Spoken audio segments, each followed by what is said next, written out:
जय श्री कृष्णा, राधे राधे। आइए श्रवण करते हैं जल झूलनी या पद्मा एकादशी की व्रत कथा। युधिष्ठिर जी ने पूछा, हे केशव, कृपया यह बताइए कि भाद्रपद में शुक्ल पक्ष में जो एकादशी होती है उसका नाम क्या है और उसके देवता कौन है और इसकी विधि क्या है। भगवान श्री कृष्ण बोले, राजन, इस विषय में मैं तुम्हें आश्चर्यजनक कथा सुनाता हूँ जिसे ब्रह्मा जी ने महात्मा नारद से कहा था। नारद जी ने पूछा, चतुर्मुख, आपको नमस्कार है। मैं भगवान विष्णु की आराधना करने के लिए आपके मुख से ये सुनना चाहता हूँ कि भाद्र मास के शुक्ल पक्ष में कौन सी एकादशी होती है। ब्रह्मा जी ने कहा, मुनि श्रेष्ठ, तुमने बहुत ही उत्तम बात पूछी है। क्यों न हो वैष्णव जो ठहरे।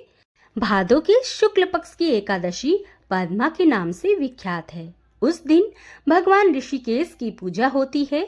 यह उत्तम व्रत अवश्य करने योग्य है। सूर्यवंश में मंद्याता नामक एक चक्रवर्ती सत्य प्रतिज्ञ और प्रतापी राजर्षि हुए थे।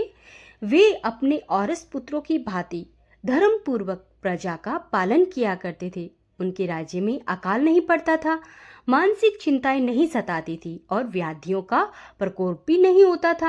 उनकी प्रजा में निर्भय तथा धन धान्य से समृद्ध थी। महाराज के कोष में केवल न्यायोपार्जित धन का ही संग्रह रहता था। उनके राज्य में समस्त वर्णों और आश्रमों के लोग अपने अपने धर्म में लगे रहते थे। मंद्याता के राज्य में भूमि कामधेनु के समान फल देने वाली थी। उनके राज्य काल में प्रजा को बहुत सुख प्राप्त था। एक समय किसी कर्म का फल भोग प्राप्त होने पर राजा के राज्य में 3 वर्षों तक वर्षा नहीं हुई।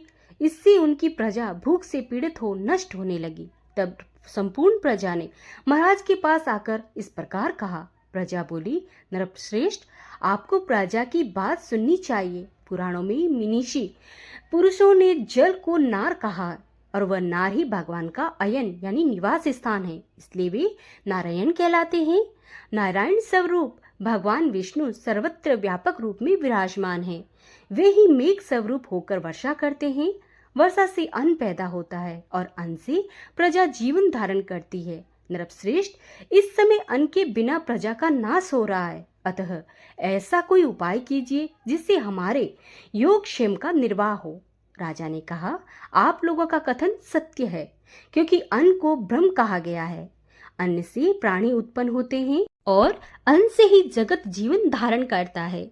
लोक में बहुधा ऐसा सुना जाता है तथा पुराण में भी इसका बहुत ही विस्तार से वर्णन है। राजाओं के अत्याचार से प्रजा को पीड़ा होती है, किंतु जब मैं बुद्धि से विचार करता हूँ तो मुझे अपना किया हुआ कोई अपराध दिखाई नहीं देता।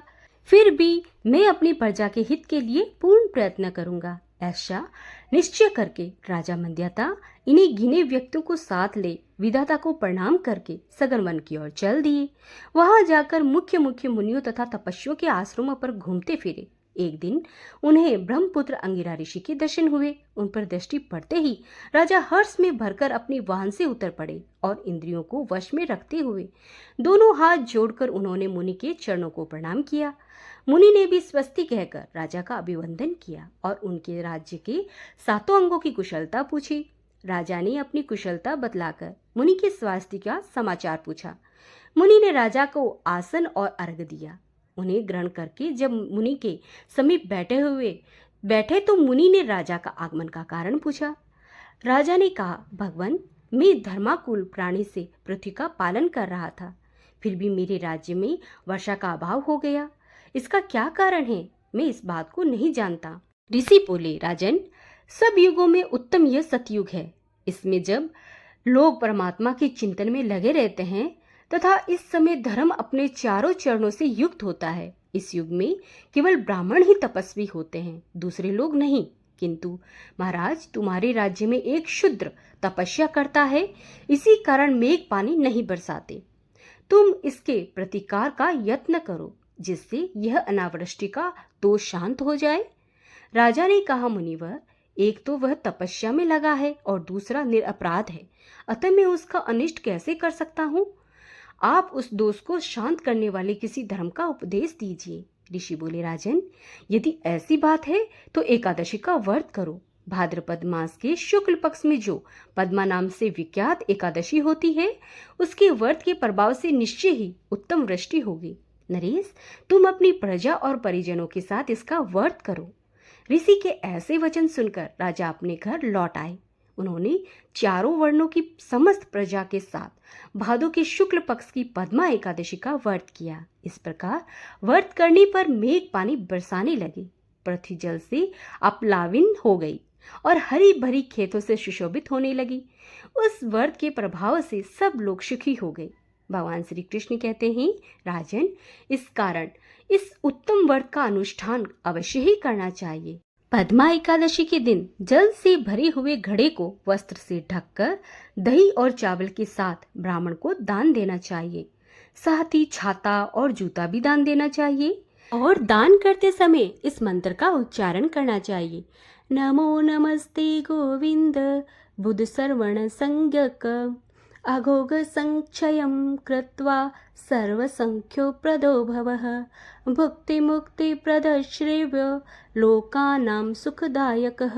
अर्थात बुधवार और श्रवण नक्षत्र के योग से युक्त द्वादशी के दिन बुध श्रवण नाम धारण करने वाले भगवान गोविंद, आपको नमस्कार है। नमस्कार है मेरी पाप राशि का नाश करके आप मुझे सब प्रकार के सुख प्रदान करें। आप पुण्यात्मा जनों को भोग और मोक्ष प्रदान करने वाली तथा सुखदायक हैं। राजन, इसके पढ़ने और सुनने से मनुष्य सब पापों से मुक्त हो जाता है। तो भक्तों, यहाँ पर एकादशी की व्रत कथा का समापन होता है। श्री कृष्ण गोविंदे हरे मुरारी, हे नाथे नारायण वासुदेवा। श्री कृष्ण गोविंदे हरे मुरारी, हे नाथे नारायण वासुदेवा। जय जय नारायणी नारायणी नारायणी, लक्ष्मी नारायणी नारायणी नारायण, स्वामी नारायणी नारायणी नारायणी। जय जय नारायणी नारायणी नारायण। नमो भगवती वासुदेवाय।